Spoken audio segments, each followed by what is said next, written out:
Happy New Year, I guess. You know, if there's one thing we can be celebrating over the next few days, it's that 2013 is about to end. I had a lot more idealism and optimism going on last year. Maybe that's because now I just have more experience with the sausage factory. Or maybe it's just because last year was more fun compared to this year. But either way, I just don't feel like a lot of good things happened this year. I, for one, thought that this year's games were a lot less exciting. Some big companies got caught doing some very scary things, and over the past few months, gaming media as we know it suddenly has a very uncertain future. That's a lot of topics, most of them negative. So in order to complete this classically pessimistic internet piss party, I'm gonna make it a list. This is kind of hard to explain, but I don't think that this year's trio of highly rated AAA Game of the Year nominees were necessarily poorly made, but they didn't take a whole lot of risks and they weren't very creative designs. The most celebrated games boil down to 3 highly reviewed mega hits that just played it safer than last year's AAA hits. Last year's most celebrated games tackled niche or dying genres, like adventure games or turn-based tactic games, and even the big dumb shooters were self-aware critiques of big dumb shooters, whereas this year we got 3 much more conventional Game of the Years and 2 big dumb shooters who played it totally straight. In terms of just their raw gameplay, BioShock plays like a straight-up corridor shooter. The Last of Us was a mechanically streamlined hybrid of Splinter Cell stealth and third-person shooting, and Grand Theft Auto V was, well, the 5th Grand Theft Auto. One of its new features was a mission skip button.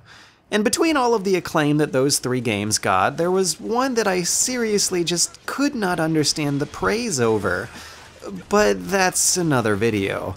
And it goes both ways, since the praise over another critically acclaimed game, which I too enjoyed, was something that the internet just couldn't understand either.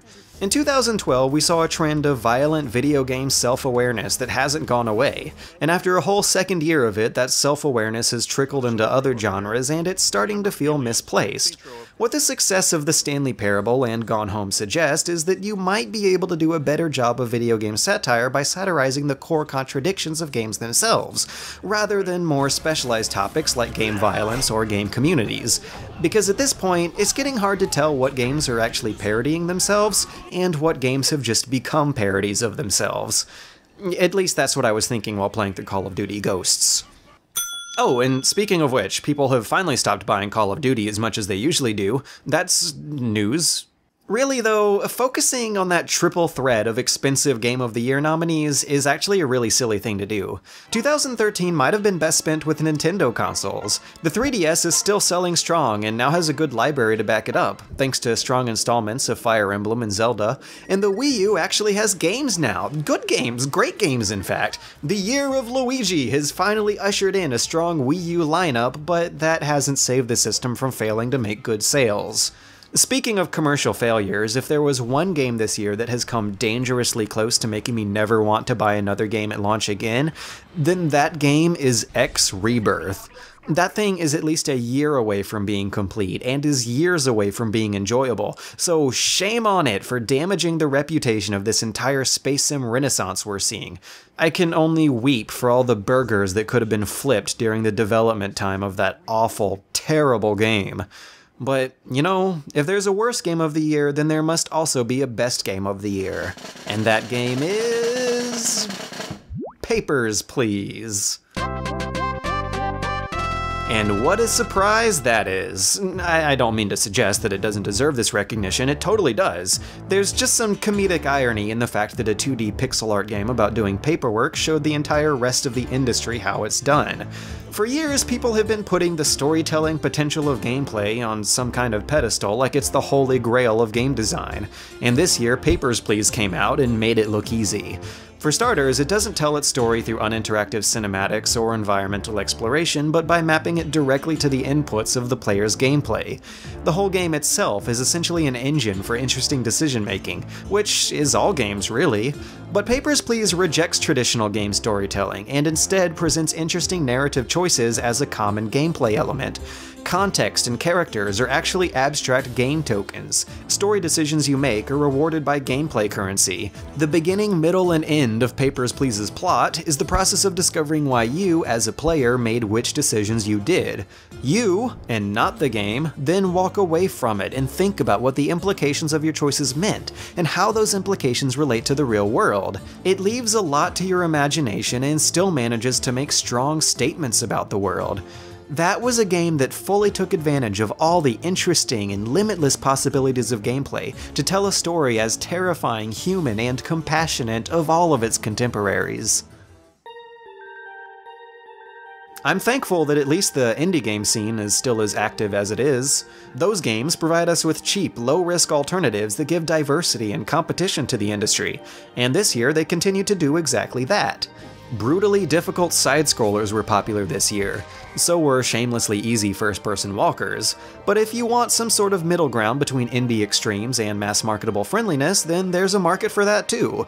We had a nice little lineup of downloadable AAA games that got rid of the theatrics and multiplayer of a full-price release to deliver high-budget graphics for a low-budget price. That is a good thing. I like that, but it might have been the result of last-gen development getting cheaper. Last year, the game industry faced bad financial news all around, but it seemed like companies were getting humble in response. It felt comfortable to be a consumer. It felt like these companies were catering to us for once. But this year was filled with constant reminders of just how powerless they can make us feel. Remember the bankruptcy and closure of THQ? That kicked the year off with a bang. A major publisher got shut down, and that scared everybody. Sony and Microsoft are desperate. They're selling next-gen consoles at a profit for once, and they're pushing hard for greater control over what you buy and what you know.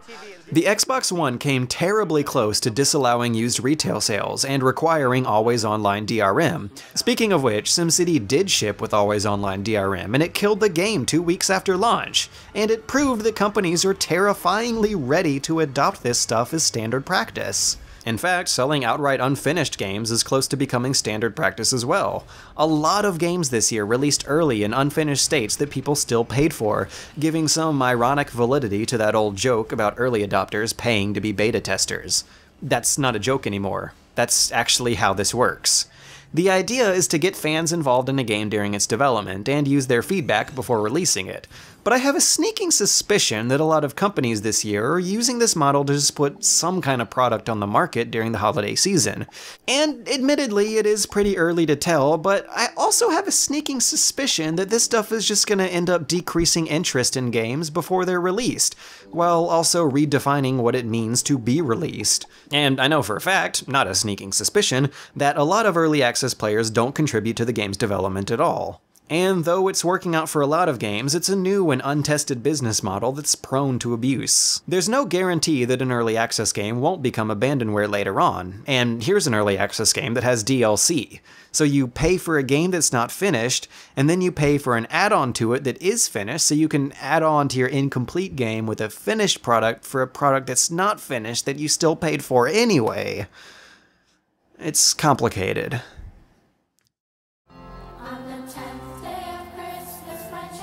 Last year, I thought that game media was going to get better. After all, the PA Report and Polygon had recently launched to fill in a much-needed gap of quality games journalism. For once, the VGA Awards surprised people with a few tasteful and unconventional choices for their awards. A brave new economy of user-created YouTube media was thriving, and this year, all of those trends reversed. Though they put out some great writing for a while, the PA Report gradually got defensive of bad journalism, and soon it was shut down after only a 2-year run.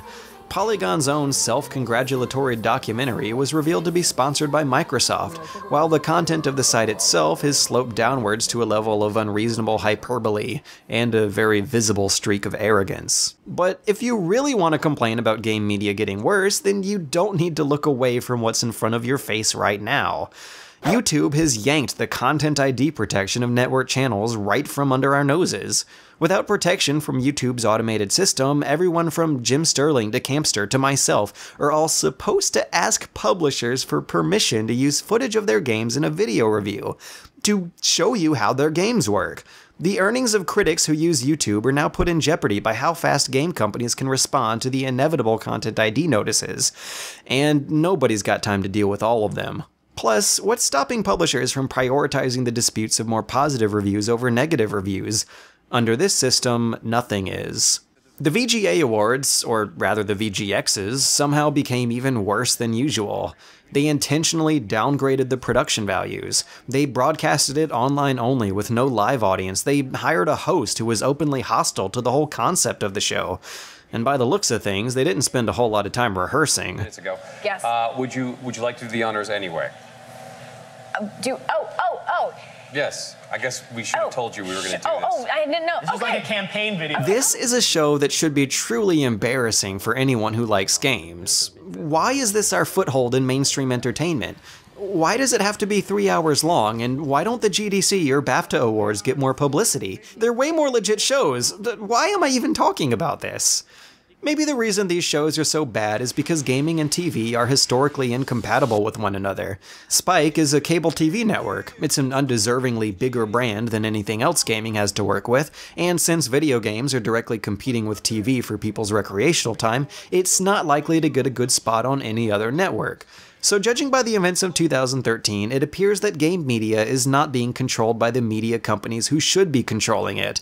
It's either controlled by media companies who have no idea what to do with it, or game companies who would rather see the industry be depicted as a positive and happy place where everything's going just swell. But as a responsible journalist, that's impossible to do.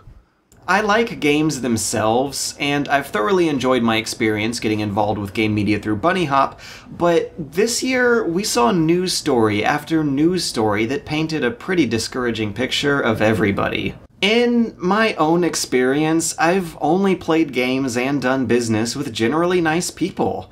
But that's just my own anecdotal experience. Whenever I go online and frequent the various boards that I frequent, I see that it could be a lot worse. I see that both the people who make games and the people who play games are gradually becoming the kind of people that I don't want to associate with. For a great example, just look at the Phil Fish controversy, in which hateful internet trolls prodded hateful internet troll Phil Fish into canceling Fez 2. And people celebrated this fact, apparently ignoring the thought that one less game in development also means less jobs and less competition in the industry.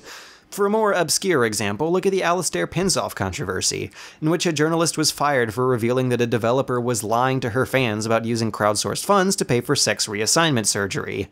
And believe me, the internet had a field day with that one. It seems like every other week you get some kind of news story of people being dicks on both ends of the economy, and that is why we can't have nice things. We can't use the Playroom as advertised because people are being dicks. We can't have a Mighty No. 9 forum because people are being dicks. We can't like Gone Home because people will be dicks to you about it. And the dicks go both ways. We can't have a good SimCity game or a good X Rebirth game or good video hosting because the people involved are being dicks. Is this really what the game industry is turning into? Just a bunch of dicks? It's actually making me really self-conscious. What if I'm the dick and just don't know it? Or what if I end up getting used to being surrounded by dicks and I pick up some secondhand dick tendencies? Or what if we're all dicks before and we just didn't know it at the time because now there are even bigger dicks dicking around? Oh. Oh, sorry, I think I got carried away with that whole dick thing. But I guess that's just me dealing with the pain of knowing that 2013 actually happened.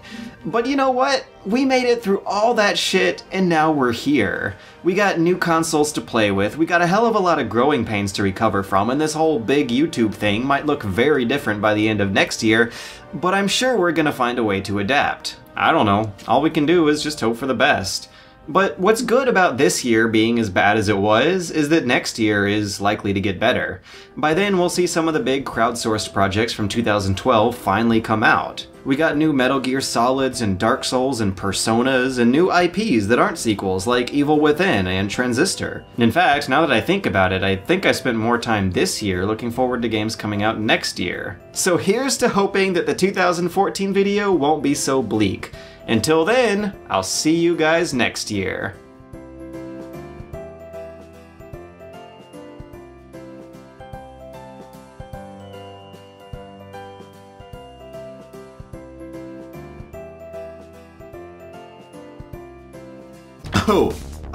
Ugh.